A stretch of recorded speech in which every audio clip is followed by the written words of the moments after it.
Ek groet u, dit is Sondagoggend die 9de Maart. Dit is so goed om weer oor die woord van die Here en uit die woord van die Here te gesels.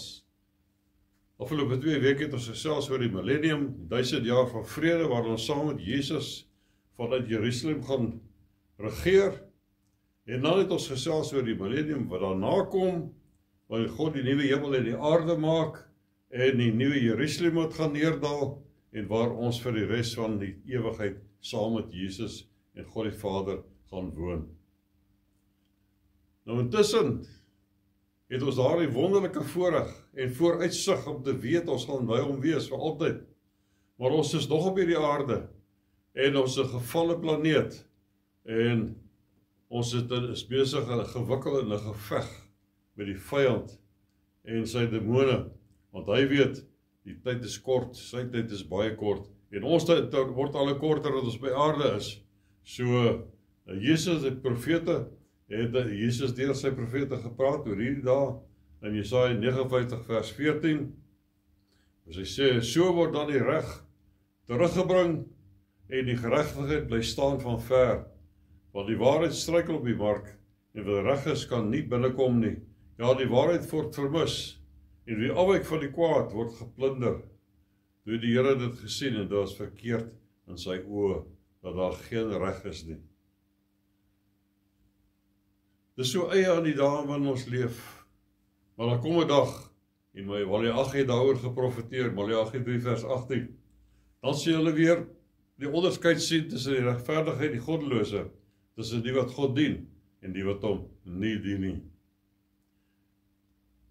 Hierdie word ook duidelik in ons dae, wanneer ons bewys weer eens, wat die skrif vir ons sê, Matteus 7 vers 13, gaan in deur die noupoort, want breed is die poort en wyd is die pad wat daar die verderf lei, en daar is baie wat daardeur ingaan. Want die poort is nou en die pad is smal, wat na die lewe lei, en daar is min wat dit vind. Daar is slegs 2 paaie na die ewigheid. Hierdie 2 versies, baie min, wat dit vertel vir ons, op watter pad is elke persoon op hierdie aarde. Elke persoon wat hier gebore is, begin op die wye pad, die oomblik dat hy ouderdom van toerekeningsvatbaarheid bereik het. Die breë pad het geen vereistes vir toegang nie. Die breë pad het geen grense nie. Jy kan afklim en terugtrek soos jy wil. Ons moet nooit dink dat dit net slegte mense is wat op die breë pad stap nie. Daar's baie goeie mense op daai pad. Ongelukkig sal hy oë verblind deur die tradisie en mensevrees. Ek bedoel dat, wat sal my ouers sê? Of wat sal my predikant sê? Of wat sal my familie sê? As ek Jesus aanneem as my verlosser. Een van hierdie mense wat jou moontlik sal kritiseer of hulle rug op jou draai, sal eendag in jou plek voor die troon van God staan, om vir jou in te tree. Jy gaan alleen daar staan. Jy sal alleen verduidelik waarom jy die saligheid verwerp het, toe Jesus dit vir jou aangebied het. Jou naam op 'n kerkregister is nie jou paspoort hemel toe nie. Al die harde werk wat jy ingesit het vir jou gemeente, waarborg nie jou ewige lewe nie. Jou affiliasie met 'n godsdienstige bestel, waarborg geensins die ewige lewe nie. Kom ons neem Saul van Tarsus as 'n voorbeeld. Hoor wat sê hy, wie hy was, Filippense 3 vers 5. Ek is besny op die 8ste dag, uit die geslag van Israel, uit die stam van Benjamin, 'n Hebreër uit die Hebreërs, wat die wet betref 'n Fariseer, wat ywer betref 'n vervolger van die gemeente, wat die geregtigheid en die wet betref, onberispelik. En ten spyte van al hierdie roem, was hy steeds op die breë weg gewees. Maar die oomblik toe hy sy ontmoeting met Jesus van Nasaret gehad het, is hy oorgeplaas na die smalpad. Toe verander sy lewe radikaal. En dit gebeur met elke persoon in sy lewe wat Jesus aangeneem het en op beheer van sy lewe gemaak het. Die smalpad het een toegangshek waardeur jy kan opklim. Daardie hek se naam is wedergeboorte. Johannes 3 vers 5, voorwaar ek sê vir jou, as iemand nie gebore word uit water en gees nie, kan hy in die koninkryk van God nie ingaan nie. As die poorte wat sê tradisie, of goeie werke, of 'n kerkregister, of 'n ander godsdienstige bestel nie. Jesus is die enigste weg. Johannes 14 vers 6. Ek is die weg en die waarheid en die lewe. Niemand kom na die Vader, behalwe deur my nie. Saul se lewe verander, van 'n gerespekteerde man deur sy mede-fariseërs, en so by publiek, gevrees deur Christene as gevolg van sy vervolging van die gemeentes, en dit verander na sy nommer 1 vyand in die oë van sy voormalige kollegas. Het dit hom gepla? Ek twyfel. Filippense 3 vers 7. Maar wat vir my wins was, dit het ek Christus wil skade geag. Ja, waarlik, ek ag ook alles skade, om die uitnemendheid van die kennis van Jesus Christus, my Here, terwille van wie ek alles prys gegee het, en as drek beskou, om Christus as wins te verkry, en in hom gevind te word, nie met my geregtigheid wat uit die wet is nie, maar met die wat deur die geloof in Christus is, die geregtigheid wat uit God is, deur die geloof. Dit sal met jou, met my ook gebeur, dit het met my gebeur, die oomblik as jy jou keuse vir Jesus maak. Ek het baie vriende en selfs familie verloor, die oomblik toe ek vir Jesus aangeneem het. Maar ek het soveel meer gekry.